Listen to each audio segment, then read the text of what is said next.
વાપી દેસાઈવાડમાં બુધવારે ભારે વરસાદમાં ખડકલા તરફ જઈ રહેલી રિક્ષા ખાડામાં પડતા પલટી મારી ગઈ હતી, જેથી અંદર બેસેલી 3 મહિલાને નાની મોટી ઈજા પહોંચી હતી, જ્યારે ચાલકને પગમાં ફ્રેક્ચર થતા સારવાર માટે હોસ્પિટલમાં ખસેડાયો હતો। વાપીમાં બુધવારે નવા ગરનાળા પાસે કુંભાર વાડમાં રહેતા રિક્ષા ચાલક મિથિલેશ મિશ્રા રેલવે સ્ટેશનથી 3 મહિલાને બેસાડી દેસાઈવાડ સ્થિત રામા રેસિડેન્સી તરફ લઈને જઈ રહ્યા હતા। તે દરમિયાન નીલકંઠ બિલ્ડિંગ આગળ દેસાઈવાડ રોડ પર ભારે વરસાદને લઈ માર્ગ પરનો ખાડો ન દેખાતા રિક્ષા તેમાં પટકાઈ હતી। અકસ્માતમાં અંદર બેસેલી 3 મહિલાને નાની મોટી ઈજા પહોંચી હતી, જ્યારે રિક્ષા ચાલકને બંને પગમાં ઈજા પહોંચતા તાત્કાલિક સારવાર માટે વાપીની જનસેવા હોસ્પિટલમાં ખસેડાયા હતા, જ્યાં બંને પગમાં ફ્રેક્ચર હોવાનું તબીબે જણાવ્યું હતું। આ બનાવની જાણ થતાં મનપાએ સાંજે 7 વાગે આ ખાડો પૂરી દેવાની કામગીરી હાથ ધરી હતી, પરંતુ ભારે વરસાદમાં ખાડો ન દેખાતા નિર્દોષ લોકો તેના ભોગ બન્યા હતા।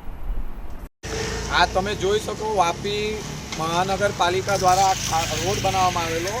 આ તમે જોઈ શકો આ ખાડાના લીધે આ રિક્ષાનું આજે અકસ્માત થયું છે। આ જોઈ લો તમે, આખી રિક્ષા પલટી ગઈ। વાપી દેસાઈવાડ રોડ પર આ લોકોના તંત્રના બેદરકારીના લીધે એમાં 3 પેસેન્જર બેસેલા હતા, એ લોકોને બી ઈજા થઈ છે, અને જે ડ્રાઈવર છે રિક્ષા એને જનસેવા ખાતે દાખલ કરવામાં આવ્યું છે। એનું પગ આખું ફ્રેક્ચર હતું। હવે આ જાડી ચામડીના મહાનગરપાલિકાના અધિકારીઓના લીધે આ કોઈ જો આ તો પ્રથમ વરસાદ થયો, હજુ તો કેટલાક વરસાદ હજુ પડશે અને કેટલા ખાડા પડશે અને કેટલા લોકોના જીવ જોખમમાં લેશે। આ નગરપાલિકાના અધિકારી જે આંધ્રા છે મૂંગા, તે લોકો જોઈ, આ તમે રિક્ષા બી જોઈ શકો, આખી રિક્ષા પલટી થઈ ગયેલી હતી। રિક્ષા ડ્રાઈવરને જનસેવા ખાતે દાખલ કરવામાં એનો પગ પણ ફ્રેક્ચર છે।